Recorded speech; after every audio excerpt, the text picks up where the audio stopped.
Êxodo, capítulo 2, do versículo 11 até o 15. O texto sagrado diz: naqueles dias, sendo Moisés já homem feito, saiu para visitar os seus irmãos e viu o trabalho pesado que faziam. Viu também que certo egípcio espancava um hebreu, um do seu povo. Olhou para todos os lados e, vendo que não havia ali ninguém, matou o egípcio e escondeu o corpo na areia. Moisés saiu no dia seguinte e eis que 2 hebreus estavam brigando.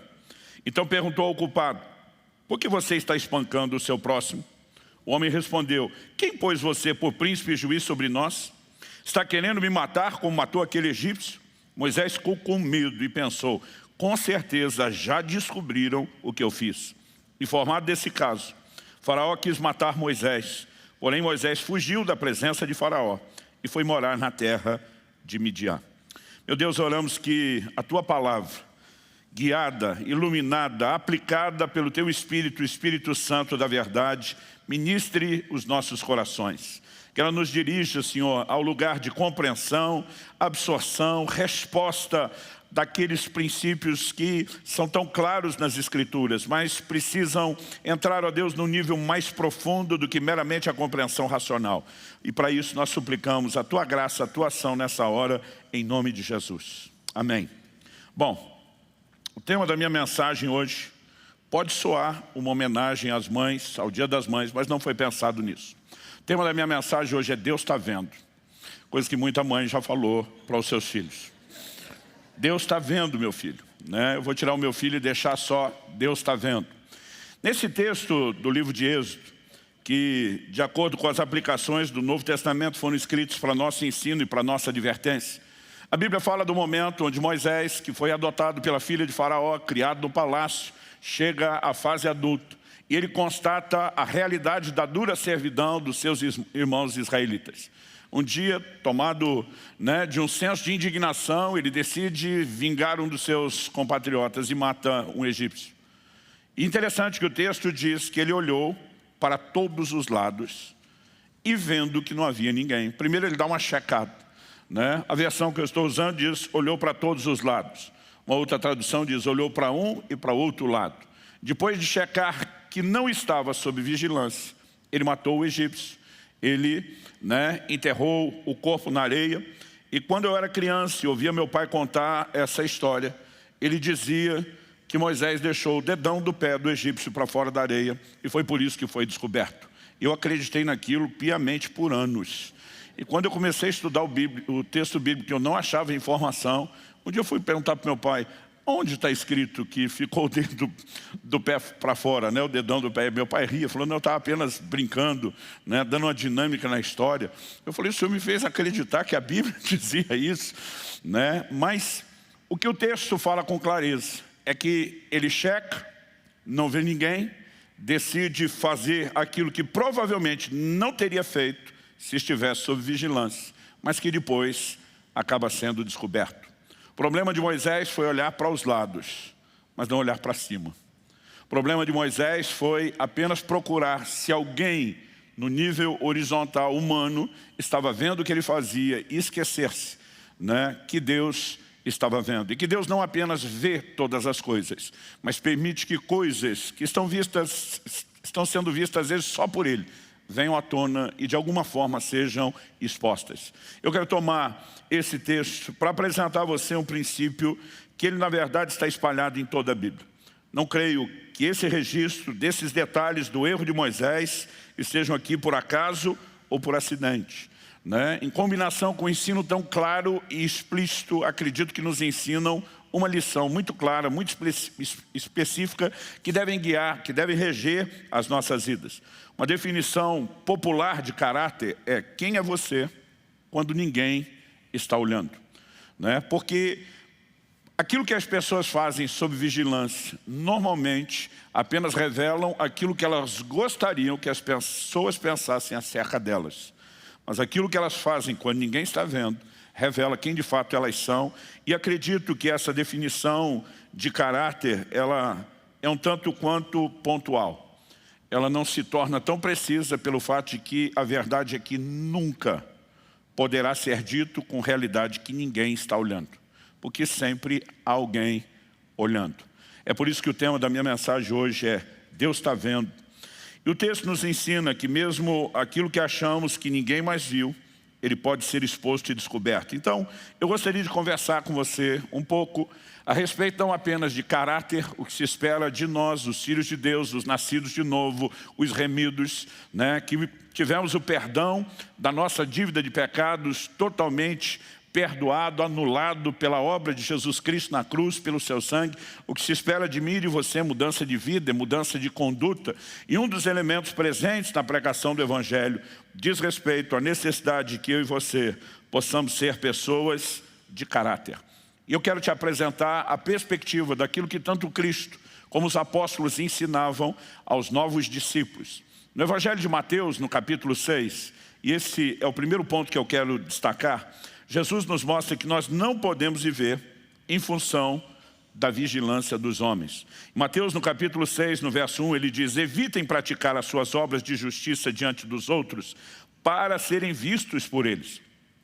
Porque sendo assim, vocês já não terão nenhuma recompensa junto do Pai de vocês que está nos céus.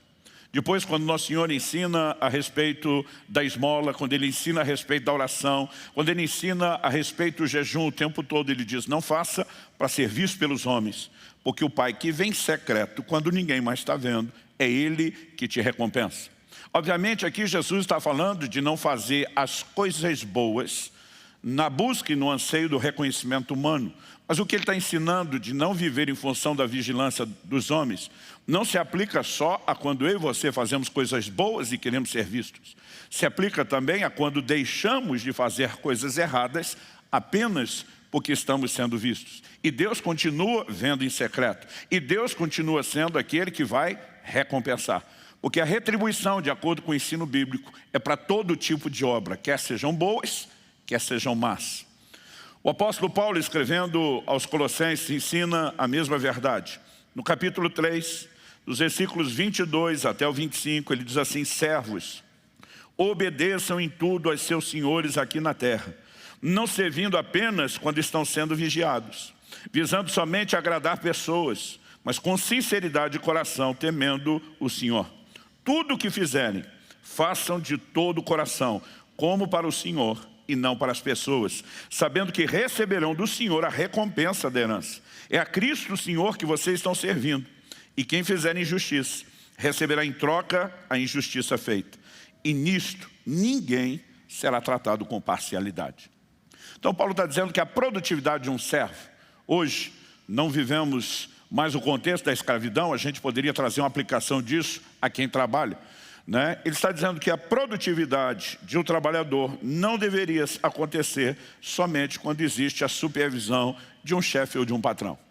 Que cada crente deveria dar o melhor de si, mesmo que ninguém esteja vigiando. Porque a nossa perspectiva é: nós não fazemos as coisas apenas porque os homens estão vendo. Nós devemos fazer as coisas com a consciência de que Deus está vendo. Quer sejam as coisas boas, que Ele vai nos recompensar de forma positiva, quer seja evitar fazer as coisas más que trariam uma recompensa negativa, eu e você precisamos ter a mentalidade: é por causa de Deus. Quem está entendendo, diga amém. Quem deixa de fazer o mal apenas porque está sendo vigiado, não está preocupado com o seu caráter. Ele está preocupado apenas com a sua reputação, com aquilo que as pessoas pensam a respeito dele. Preocupar-se com a reputação, zelar por ela, não é algo necessariamente errado. Pelo contrário, a Bíblia diz em Provérbios, no capítulo 22, no verso 1, que mais vale o bom nome do que as muitas riquezas. A Bíblia diz: ser estimado é melhor do que a prata e o ouro. Uma boa reputação é, na verdade, um grande tesouro a ser carregado. O problema não é preocupar-se com a reputação. O problema é quando a reputação se torna um substituto do caráter, em vez de ser uma extensão dele. Se a reputação é uma extensão do caráter, que reflete a disposição de andarmos, como falei alguns domingos atrás, em integridade, a reputação ela está no lugar certo. Se ela se torna apenas um substituto para manter as aparências e substituir a integridade, então nós temos um problema. E quando Deus está dizendo que não devemos viver em função da vigilância dos homens, a palavra de Deus está nos mostrando que todo o nosso comportamento deve ser adotado, pautado por uma consciência: Deus está vendo. Quer seja na hora de dar o melhor de nós, empenho, dedicação, fazendo tudo para o Senhor. Quer seja na hora de evitar fazer aquilo que é errado. O que Paulo em Colossenses 3 não orienta apenas os servos a darem o melhor de si, fazendo o que é certo. Quando ele termina dizendo, quem fizer injustiça receberá em troca a injustiça feita, ele está dizendo, tudo terá retribuição, inclusive aquilo que fazemos de forma errada. E no final ele faz questão de frisar, e nisto ninguém, e ninguém aqui significa exatamente o que está escrito, ninguém será tratado com parcialidade. Porque se é um atributo divino no qual a palavra de Deus faz questão de bater na tecla, é a justiça de Deus. Então tudo aquilo que eu e você fazemos de bom jamais será ignorado. Por quê? Por causa da justiça de Deus. Hebreus capítulo 6, versículo 10 diz, Deus não é injusto para se esquecer das vossas boas obras. Todo mundo que está servindo a Deus, está fazendo bem, pode se lançar sobre esse atributo de Deus, a sua justiça, ciente, ele vai recompensar. Mas por outro lado, todo aquele que comete injustiça precisa entender que o atributo divino da justiça permanece o mesmo e haverá retribuição para toda injustiça feita. Então, quando nós começamos a pensar nessa perspectiva, a conclusão é, não podemos viver focados apenas na vigilância humana. Porque se em algum momento nos faltar vigilância, como iremos nos conduzir? Nós precisamos, de fato, cultivar essa mentalidade. E mesmo quando ninguém mais, e você tiver talvez todo tipo de garantia, ninguém mais está vendo, algo que precisa ser lembrado é Deus está vendo. Quando falei a respeito de integridade, há 2 domingos atrás, eu citei como exemplo José, o filho do patriarca Jacó, que foi vendido pelos seus irmãos como escravo para o Egito. Lá ele é comprado por Potifar, o capitão da guarda do rei. Lá ele se destaca, ainda que como escravo, ele passa a liderar todos os escravos. Ele ganha uma posição de destaque na casa. E a Bíblia diz que a mulher de Potifar coloca os olhos nele e começa dia após dia, insistentemente, tentar arrastar José para a cama. A Bíblia fala de um dia específico onde nenhum dos criados estava na casa. Ou seja, na perspectiva humana, não há vigilância, não há rastro, não há possibilidade de alguém tomar conhecimento daquilo que está acontecendo. Mas quando a mulher faz a proposta, a resposta de José é a seguinte, como cometeria eu tamanha maldade contra Deus? Enquanto a mulher naquele momento age como quem diz, meu marido não vai saber, ninguém vai saber. A resposta de José é de quem diz, mas Deus está vendo. E eu não posso ferir o coração de Deus. Me lembro de anos atrás, de uma situação que tive que lidar. Graças a Deus, vimos restauração a um alto preço, a um alto custo, em meio a muitas dores. Mas um casal onde acabou havendo adultério das duas partes. A mulher, quando soube do marido que arrependido vem confessar o que fez, ela praticamente surta com aquela situação e ela decide, por vingança, fazer a mesma coisa. E quando ela conversava diante de mim, ela parecia acreditar que ela tinha o direito de ter feito o que fez, porque afinal de contas ele fez primeiro. E eu lembro que eu falei para ela, falei, querido, eu entendo você ter ficado magoadíssima, profundamente ferida, com raiva do seu marido. Agora a minha pergunta a ser feita para você é a seguinte, o que ele fez contra você e o quanto isso devastou a sua vida, eu entendo. Mas a minha pergunta a ser feita para você é a seguinte, o que é que Deus fez para você? Ela disse como é que é, eu falei, Deus, o que ele fez contra você? Ela falou, Deus não fez nada, porque o senhor está perguntando isso. Eu falei, porque você não pecou só contra o seu marido. Você pecou contra Deus. E você está justificando ter pecado contra ele, quebrado aliança com ele por causa do que ele fez. Mas você tinha uma aliança com Deus. O que é que Deus te fez? Ela disse, pastor, eu nem pensei nisso. Eu falei, pois pensar esse tipo de coisa deveria regrar a maneira como nós andamos e caminhamos todos os dias. Como que alguém diz viver para Deus e não pensou nele? Mas toda essa abundância de textos, de referências, de exemplos, não estão na Bíblia em mero caráter de informação. Aliás, quando nós começamos a citar muitos textos que falam do mesmo assunto, nós percebemos que a coisa já ganhou contornos de ênfase e não apenas de informação. A segunda coisa, que tem tudo a ver com o tema da mensagem, diz respeito a uma característica de Deus que é revelada na Bíblia. A palavra de Deus diz que Agar, a serva de Sara, em Gênesis, no capítulo 16, no versículo 13, a Bíblia diz que ela dá um nome para se referir a Deus. O texto diz assim: então Agar deu ao Senhor, que havia falado com ela, o nome de tu és o Deus que vê. Outras traduções dizem o Deus que tudo vê. No original hebraico, El Roi, porque ela dizia, nesse lugar eu olhei para aquele que me vê. O interessante não é ela dar um nome específico para se referir a Deus. O interessante é a Bíblia registrar esse nome, porque a classificação, que na verdade é uma constatação, o adjetivo que ela dá ao Deus que me vê, a constatação que ela faz, né, a forma como ela tenta classificar isso na forma de um adjetivo e de um nome para Deus, o Deus que me vê, é de fato um dos aspectos com os quais Deus quer que eu e você possamos nos identificar e ter o tempo todo o entendimento e a lembrança. Deus nos vê. Quando eu era garoto, eu me lembro de uma música que cantavam muito nas escolas, né, bíblicas que nós tínhamos e participávamos, chamado EBD, um programa Escola Bíblica de Férias. Se cantava do ministério infantil, dizia assim: cada passo que dás, pela senda onde vais, há um Deus que te vê. Aí vinha o refrão: Deus te vê, Deus te vê, Deus te vê. Pensa numa música que martelava na nossa cabeça. Todo momento que a gente estava para aprontar alguma coisa, sem os pais ver, Deus te vê, Deus te vê.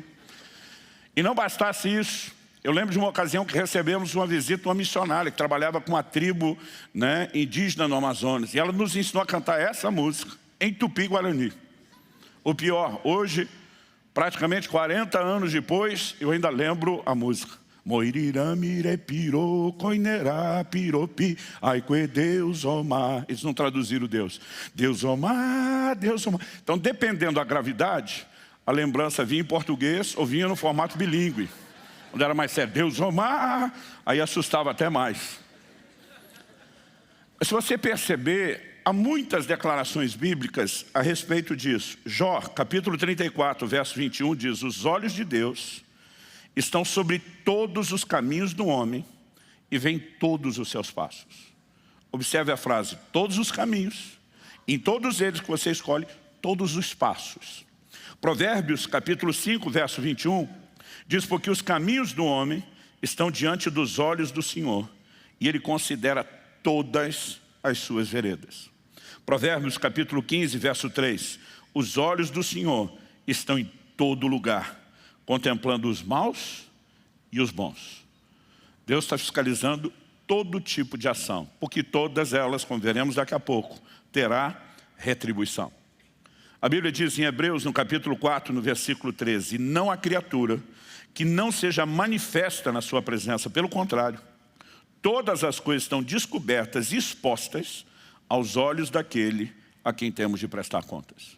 Quando a Bíblia fala de tudo estar descoberto, exposto, manifestado, ou como diz outra tradução, das coisas estarem nuas e patentes aos olhos, não fala apenas aos olhos de Deus, mas aos olhos do Deus diante do qual eu e você teremos que prestar contas. A ideia e o conceito de um Deus que vê tudo sempre está relacionado e amarrado com o próximo aspecto que nós vamos falar, que tem a ver com a ideia e o conceito de juízo. O próprio Senhor Jesus, se dirigindo à igreja de Tiatira, uma das 7 igrejas da Ásia, a quem cartas foram endereçadas no Apocalipse, Ele se apresenta como aquele que tem os olhos como chama de fogo e os pés semelhantes ao bronze polido. Eu quero ler esse texto, que é a maior parte da epístola, né, da carta dirigida a essa igreja. Apocalipse 2, de 18 a 23, diz assim: ao anjo da igreja em Tiatira escreva: essas coisas diz o Filho de Deus. Então Cristo se posiciona dizendo: sou eu, que tenho os olhos como chama de fogo e os pés semelhantes ao bronze polido.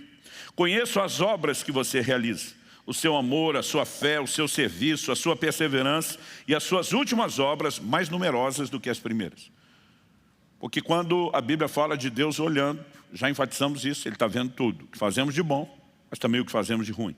Então primeiro Ele destaca aquilo que de bom estava sendo visto.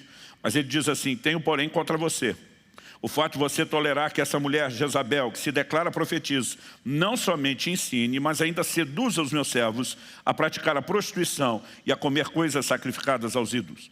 Dei-lhe tempo para que se arrependesse, porém ela não quer se arrepender da sua imoralidade. Eis que eu farei com que fique acamada, trarei grande tribulação aos que com ela adulteram, caso não se arrependam das obras que ela incita. Matarei os seus filhos, e todas as igrejas saberão que eu sou aquele que sonda mentes e corações, e retribuirei a cada um de vocês segundo as suas obras. Na verdade, se você perceber, há um jogo de palavras na maioria dessas cartas às igrejas, com a forma como Jesus se identifica no início e a aplicação final que ele faz. Então no início diz, eu sou aquele que tem os olhos como chama de fogo. E no final ele diz, todas as igrejas saberão que eu sou aquele que sonda mentes e coração. Tem os olhos que tudo vê, que a tudo perscruta. Depois, quando a Bíblia fala a respeito dos pés como de bronze, o bronze na tipologia bíblica fala de juízo. Quando a Bíblia fala dos seus pés, está falando da firmeza, do firmamento. Aliás, a Bíblia diz que a base do seu trono é a justiça e a equidade. Então ele diz, todas as igrejas saberão que eu sou aquele que sonda mentes e corações, olhos como chama de fogo, mas que eu também, juízo, retribuirei a cada um segundo as suas obras. Sejam as boas obras que merecem o galardão e a boa recompensa, seja aquilo que nós fazemos de errado e que atrairá juízo.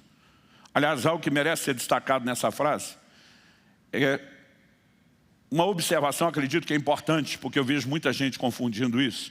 Gente confundindo longanimidade com impunidade. São duas coisas bem distintas. Quando ele diz, dei-lhe tempo para que ela se arrependesse, isso não significa impunidade. Isso significa longanimidade, paciência da parte de Deus. Misericórdia, ele diz, eu estou dando oportunidade para que se arrependa, para que essa situação não se complique. Mas ele diz, como ela não quer se arrepender, o juízo virá. Então, longanimidade não pode ser interpretada como impunidade. Alguns que muitas vezes estão tropeçando e pecando, eles chegam à conclusão. Eles dão uma olhada em volta e eles concluem que imaginaram antes. Não deu nada, não. Mas eles estão confundindo o tempo da longanimidade, como se tivessem entrado num estado de impunidade. E Deus garante que não é desse jeito que as coisas funcionam. Depois de eu e você conseguimos compreender que a razão pela qual não podemos viver em função da vigilância dos homens, como falei em primeiro lugar, é porque, como destaquei em segundo, há um Deus que tudo vê, nós precisamos inevitavelmente ir à consequência, aquilo que a Bíblia apresenta como desdobramento do fato de Deus ver todas as coisas, que tem a ver com a forma como Ele não apenas vai julgar, mas como Ele também vai expor aquilo que nós fazemos. No Evangelho de Mateus, no capítulo 10, no versículo 26, Jesus nos garantiu, e nós sabemos que suas palavras são dignas de confiança. Ele diz assim, não há nada encoberto que não venha a ser revelado, nem oculto que não venha a ser conhecido. Jesus está dizendo, algumas coisas podem estar em segredo hoje, mas não há segredo garantido para sempre. Algo que eu e você precisamos entender como fato fundamental e inquestionável na Escritura. Não há sigilo que não será violado. Não há segredos que ficarão sem ser expostos. Aliás, o apóstolo Paulo, ele diz em Romanos 2,16, no dia em que Deus, por meio de Cristo Jesus, julgar os segredos das pessoas, de acordo com o meu evangelho. Ele está dizendo, Deus julgar não tem nada a ver com você ter um olhar simplesmente do Antigo Testamento, do tempo e do período da lei, como se o Deus da Antiga Aliança fosse diferente do Deus da Nova. Paulo diz, de acordo com o meu evangelho, se há algo inquestionável que acompanha o evangelho, é que Deus vai julgar os segredos das pessoas. Em Atos capítulo 24, versículo 25, a Bíblia diz que quando Paulo está testemunhando diante de Félix, governador romano, ele anuncia verdades ligadas à justiça, ao domínio próprio e ao juízo vindouro. Ele está pregando o evangelho. Ele está se dirigindo a um cara que nem se converteu, mas ele já está embutindo na pregação conceitos sobre juízo vindouro, porque isso não pode ser simplesmente separado, dissociado do evangelho que nós pregamos. O livro de Hebreus diz lá no capítulo 6, ele fala sobre os princípios elementares da doutrina de Cristo. Rudimentos, são fundamentos, alicerces. Ele destaca 6 coisas. Nessas 6, as 2 últimas são, ele fala da ressurreição dos mortos, e em último lugar, o juízo eterno. No mesmo livro de Hebreus, o autor diz no capítulo 9, o verso 27, aos homens está ordenado morrer uma só vez, vindo depois disso o juízo. O juízo não é imediato à morte, mas depois da morte haverá ressurreição e o juízo acompanha a ressurreição. Como isso se dará? Falando de nós, os que nos convertemos, porque todos serão julgados, mas falando de nós especificamente, Paulo diz em 2 Coríntios, no capítulo 5 e no versículo 10, importa que todos nós compareçamos perante o tribunal de Cristo, onde cada um de nós receberemos tudo aquilo que fizemos por meio do corpo. Não importa se foram as coisas boas que merecem o galardão e a recompensa, ou se são questões que serão julgadas. Haverá um dia onde os segredos dos homens serão julgados. E eu e você precisamos, de fato, entender que isso está associado a esse caráter justo de Deus. O apóstolo Paulo, escrevendo aos Gálatas, ele diz, de Deus não se zomba. Em outra tradução, nós lemos, Deus não se deixa escarnecer. Então ele afirma, tudo quanto o homem semear, isso também ele vai colher. Tudo. Eu me lembro de uma situação muito específica, de uma história que eu acompanhei de perto. Não foi apenas de algo que alguém ouviu, alguém falar, que disse que o outro falou. Foi uma situação onde eu estava relativamente bem próximo de pessoas e de partes envolvidas. Um certo pastor, um certo ministro, ele havia caído, não uma vez, aquilo tinha um caráter de áreas de recorrência na sua área de tropeço, e de alguma forma aquilo que ele vinha fazendo foi comunicado à sua liderança, que o chamou para uma conversa. E diz, você não é apenas um crente que está começando, iniciando a caminhada. Você conhece a palavra, você prega a palavra.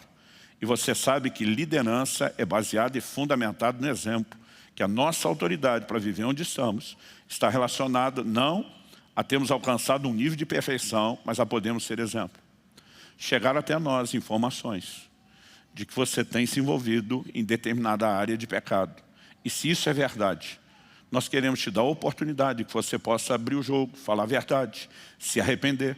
Nós cremos em restauração, nós pregamos isso. Uma pessoa não é descartável porque tropeçou, mas não existe absolutamente nada que possa ser feito em prol dela, enquanto não há arrependimento.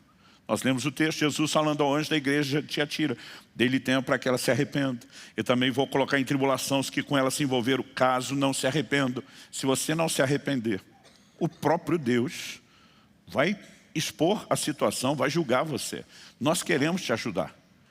E ele diz, eu não estou sabendo de nada do que vocês estão falando, não estou entendendo nada disso. Preocupado nessa altura, não com o caráter que lhe faltava, mas com a reputação, com medo da exposição daquilo que tinha acontecido. E tem algumas pessoas que, além de errar a primeira, elas conseguem continuar errando depois, porque não querem consertar o que fizeram de errado, preocupados com o que agora vão pensar delas. A Bíblia diz que Davi acaba cometendo um adultério com Batseba.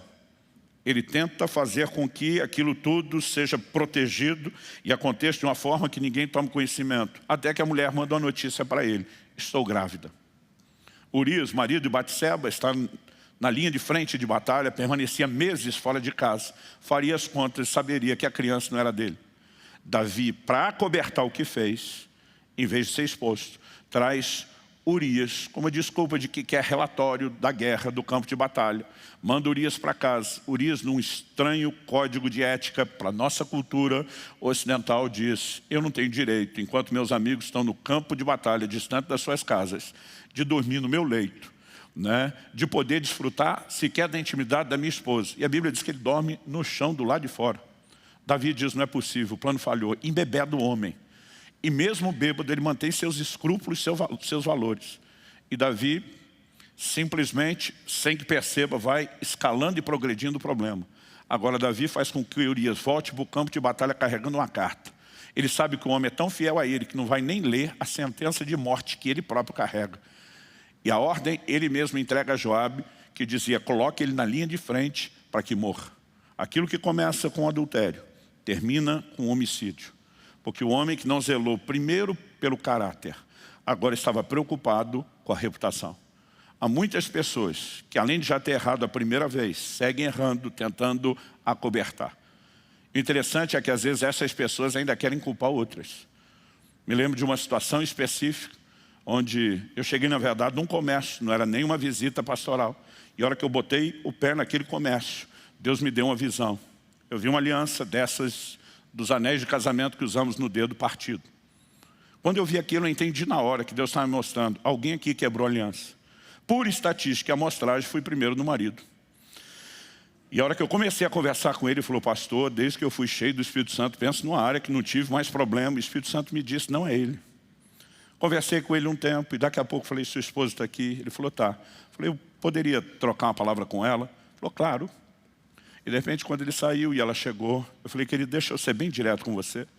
Quando eu coloquei o pé aqui hoje, Deus me deu essa visão. Foi primeiro em cima do seu marido, imaginando que pudesse ser ele, e o Espírito Santo me garantiu que não foi ele. Eu quero só que você me olhe nos olhos e diga o que aconteceu. A mulher começa a chorar e diz, pastor do céu, foi uma vez só. Falei, querida, a questão não é a quantidade de vezes, a aliança foi quebrada. Eu falei, Deus não me mandou aqui para te anunciar uma palavra de juízo, como foi liberado sobre Ananias e Safira. Ele me mandou aqui para trazer restauração. Mas para que a restauração aconteça, tem que haver arrependimento, tem que haver reconhecimento do fato, tem que haver conserto. Então a pergunta a ser feita para você agora é, quem vai contar para ele? Você ou eu? Ela me olha e diz, o senhor vai destruir meu casamento. Falei, você está maluca? Você destruiu o seu casamento quando fez isso. Eu vim aqui para ajudar. E eu falei, você precisa tomar uma decisão. Porque as pessoas que muitas vezes não se preocuparam com o caráter, agora querem zelar pela reputação. E de repente ainda, se alguém entrar na história para ajudar, pode ser que ele seja o inimigo que vai destruir a vida dela. Quando eu olho para declarações como essa na palavra de Deus, eu percebo que nos falta entendimento de verdades. Eu falei, querida, tem muita gente pecando e não recebendo uma expressão do amor e da misericórdia de Deus como você está. Eu vou te dar um dia para pensar e orar a respeito. E se você não falar com ele, quem vai falar sou eu. A hora que eu fui virar as costas, ela disse, fica. Eu vou falar, mas o senhor vai estar junto. O senhor vai ter que nos ajudar no processo. Sabe, algo que eu e você precisamos entender. O pecado é o grande problema. O Deus está tentando chamar o arrependimento e conserto não. Dá para entender a diferença? Agora, aquilo que eu e você não expomos e não consertamos hoje, vai ser exposto em outro momento. No livro de Naum, e sim, há um livro na Bíblia chamado Naum, livro do profeta Naum, capítulo 3, no versículo 5. Deus diz assim, eis que eu estou contra você, diz o Senhor dos Exércitos. Levantarei as abas da sua saia sobre o seu rosto, mostrarei às nações a sua nudez e aos reinos as suas vergonhas. Eu lembro de ter lido esse versículo, eu era ainda adolescente. E talvez a preocupação na cabeça de um adolescente, com a sua privacidade, com a sua intimidade, seja ainda maior do que a dos demais, nessa época, na fase da vida. E eu ficava pensando, Deus está ameaçando fazer isso. Erguer a saia sobre o rosto, expor a nudez e a vergonha. Agora, o que eu e você precisamos entender quando falamos do Evangelho é que não há nada encoberto, que não será exposto ou conhecido. Paulo fala do dia em que Deus vai julgar os segredos dos homens.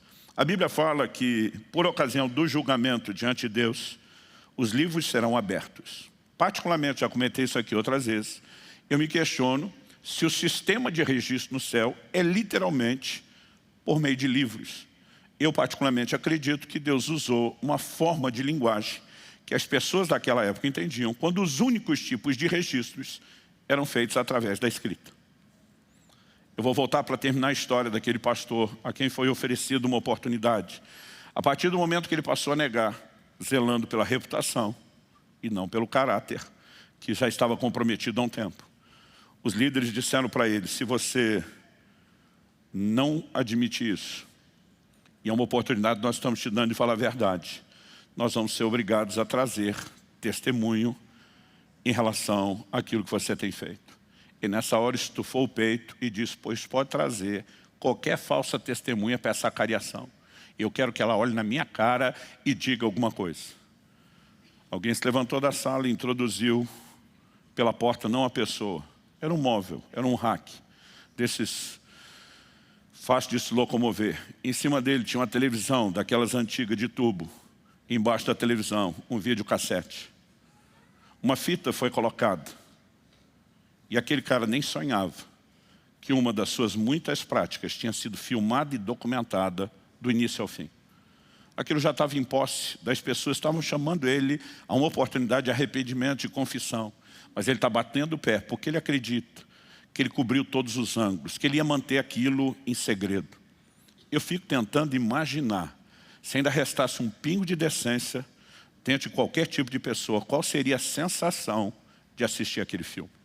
E por que eu estou falando a respeito dos livros? Eu não sei se nós que conhecemos hoje outros tipos de registros, se Deus fosse comunicar a mesma verdade do que nos aguarda, se em vez de apenas falar daquilo que está escrito nos livros, se a gente não pode imaginar que de repente alguns filmes serão expostos e exibidos.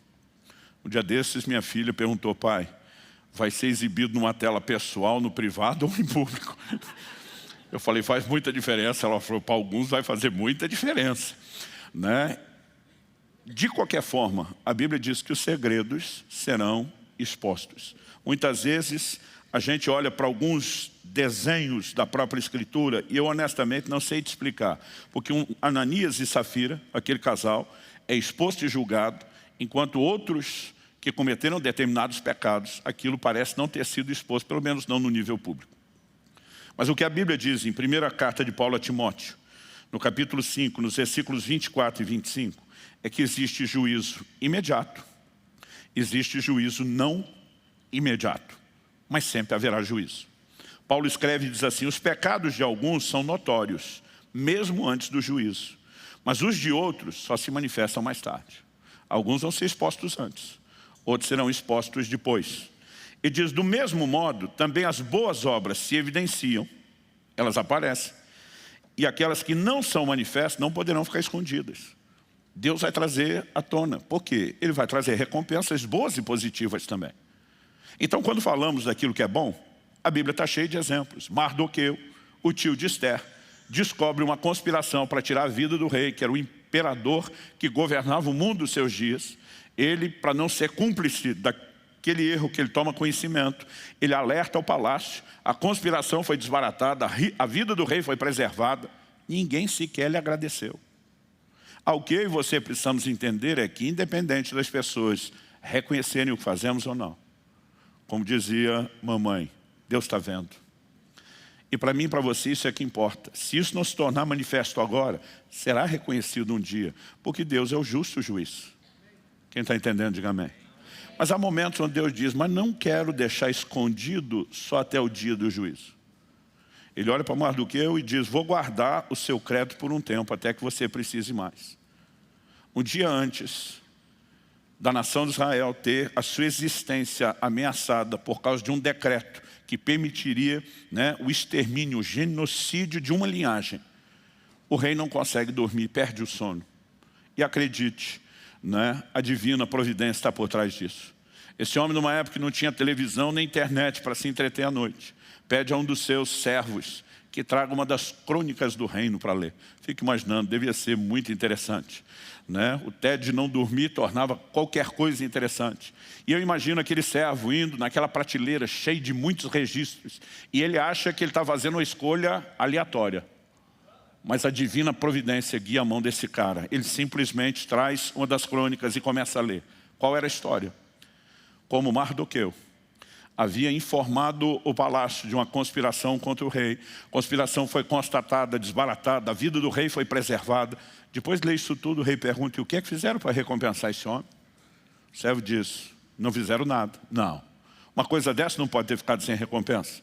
Rei, se tivesse sido feito, estaria no registro. Não está no registro, não fizemos. É naquele momento que o rei diz: então nós temos que consertar o erro. E Deus guarda o crédito para a hora certa. Ele tem razões pelas quais algumas vezes o bem que fazemos é exposto antes ou só depois. E ele também tem as suas razões pelas quais o mal que fazemos é exposto antes ou será só depois. Mas algo que não pode ser negado quando falamos da verdade do Evangelho é que um dia Deus há de julgar os segredos dos homens.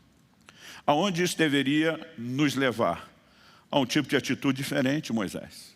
Em vez só de olhar para um lado, olhar para o outro, ou como diz a versão que eu li, para todos os lados, Moisés devia ter olhado para cima. E devia ter lembrado: Deus está vendo. Se você tivesse a mais absoluta certeza e convicção de que ao fazer algo nunca ninguém jamais saberia, você sentiria tentado a cruzar alguma linha, algum limite. Se você em algum momento acreditar nisso, é porque você de fato ainda não entendeu a perspectiva de caráter, não no ditado popular, o que você é quando ninguém está olhando, mas o que você é quando sabe que Deus está vendo, mesmo quando ninguém esteja. Sabe, eu e você precisamos entender esse volume de versículos. E acredito, eu estou resumindo o assunto. Não está aqui na Bíblia apenas para encher, para ganhar espaço e tornar o livro maior. Deus foi além da informação. Ele entra no nível de ênfase. E Ele quer que eu e você, mesmo os crentes que vivemos na nova aliança, que conheçamos a graça, possamos ser também tomados pelo temor do Senhor. O temor do Senhor é importantíssimo. Diz Paulo em 2 Coríntios 7:1, para aperfeiçoar a nossa santidade. E diz, aperfeiçoando a santidade no temor do Senhor. Deus não quer que nós saibamos que Ele está vendo e que vai retribuir tudo. Simplesmente, só para que a gente imagine que o prazer dEle é fiscalizar. De alguma forma Ele quer que isso provoque em nós algum tipo de reação. E se eu e você aprendemos a viver com essa mentalidade, vai fazer toda a diferença no dia a dia, na maneira como nós caminhamos, na forma como nós nos conduzimos. Meu amigo Danilo Figueira, pastor da comunidade cristã de Ribeirão Preto, tuitou anos atrás, eu fiz questão na época de copiar e guardar isso. Ele fez a seguinte afirmação, o que sou a luz, quando ele fala de luz e trevas, está falando em público ou sozinho, o que sou a luz determina a minha credibilidade. O que sou no escuro determina a minha autoridade. Diante dos homens precisamos de reputação, pois ela traz credibilidade. Mas diante de Deus o que vale é caráter. E daí é que vem a autoridade. Smith Wigglesworth, o apóstolo da fé, dizia, deveríamos estar mais preocupados com um caráter nobre e rico do que com uma boa reputação. A popularidade pode ser alcançada muito rapidamente, mas um caráter nobre é o produto de anos de treinamento e disciplina divinos. Ou seja, é o que eu e você construímos ao longo dos anos. Que Deus nos ajude a ter a percepção correta daquilo que Ele nos ensina, daquilo que Ele nos orienta, e que a gente possa corresponder à altura. É a minha oração em nome de Jesus.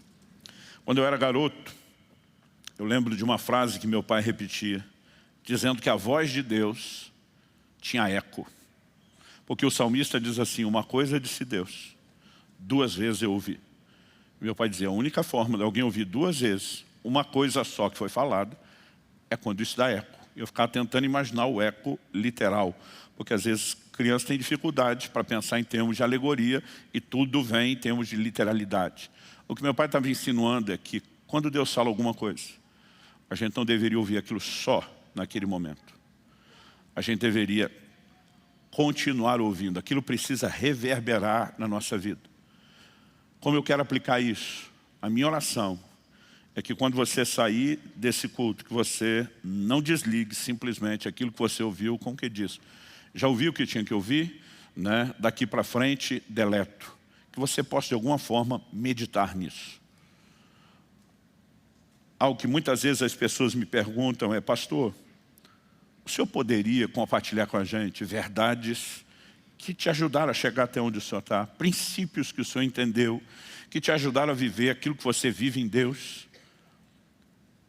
E eu gostaria de te dizer que quando eu olho para trás, desde os dias da minha adolescência, você tem uma verdade e um princípio que está naquela classificação das coisas muito importantes que eu compreendi ao longo da minha caminhada. É que Deus está vendo, mesmo que ninguém mais esteja. Aliás, eu me lembro aos 18 anos de idade, quando me matriculei, fiz apenas alguns meses de um curso no Instituto Bíblico.